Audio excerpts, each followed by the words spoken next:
Hello hi నమస్తే welcome to వేటు media. ఈరోజు మనం వార్తల్లోకి వెళ్ళినట్టయితే తెగిన జూరాల గేట్ల తాళ్ళు ముందస్తు వరదతో వెలుగులోకి 8 గేట్ల రోపుల మార్పిడికి ఫిబ్రవరిలోనే నిధులు మంజూరు. 4 గేట్లకు మార్పిడి పూర్తి.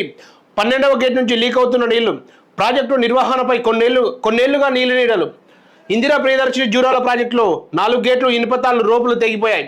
మొత్తం 67 రేడియల్ గేట్లు ఉండగా 8 గేట్లు రోపులు నీటి తాకిడితో తప్పుపుట్టాయి. వీటిలో 4ంటిని ఇటీవలే మార్చారు.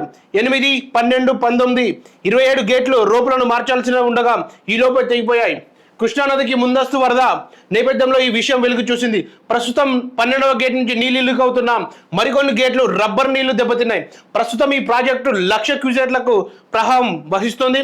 12 గేట్ల ద్వారా మొత్తాన్ని దిగువ విడుదల చేస్తున్న 2009లో ప్రాజెక్టు నుంచి గరిష్టంగా 12 క్యూసెక్లకు నీరు దిగువకు 1,00,000 క్యూసెక్ల వరకు దిగువకు వెళ్ళింది. ఈ నేపథ్యంలో ఇప్పటికీ బ్యారేజ్కి వచ్చిన ప్రమాదం ఏది లేకపోయినా వెంటనే పునరుద్ధరణ పనులు చేపట్టాల్సి ఉంది. అలాగే కమిటీలు రిపోర్ట్ ఇచ్చినా కూడా పనులు సాగలే. జూరాల ప్రాజెక్ట్ 1977లో వినియోగంలోకి వచ్చింది. ప్రాజెక్టు గేట్లు తుప్పుపట్టిన విషయం 2019లో వెలుగులోకి వచ్చింది. కొన్ని గేట్ల నుంచి లీకేజీలు వెలుగు చూస్తున్నాయి.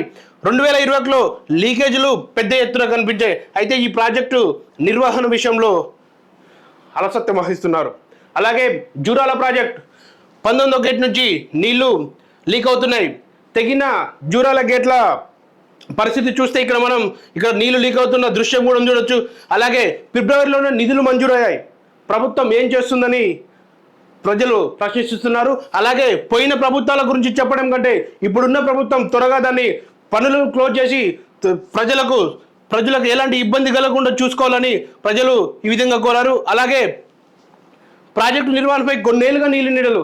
దీన్ని తొందరగానే క్లోజ్ చేసి 8 గేట్లు మార్పిడికి ప్రభుత్వం నిధులు మంజూరు చేసింది. అయినా కాంట్రాక్టర్ వల్ల జాప్యం చేస్తున్నారు. ఇది మంచిది కాదని, అలాగే చిన్న వరదకే లీక్ అవ్వడం ఇది చాలా బాధాకరమని, అలాగే సంతోషించాల్సిన విషయం ఏమిటంటే చిన్న నీళ్లు చిన్నగా వాగు వచ్చిన నీళ్లు లీక్ అవుతున్నాయి.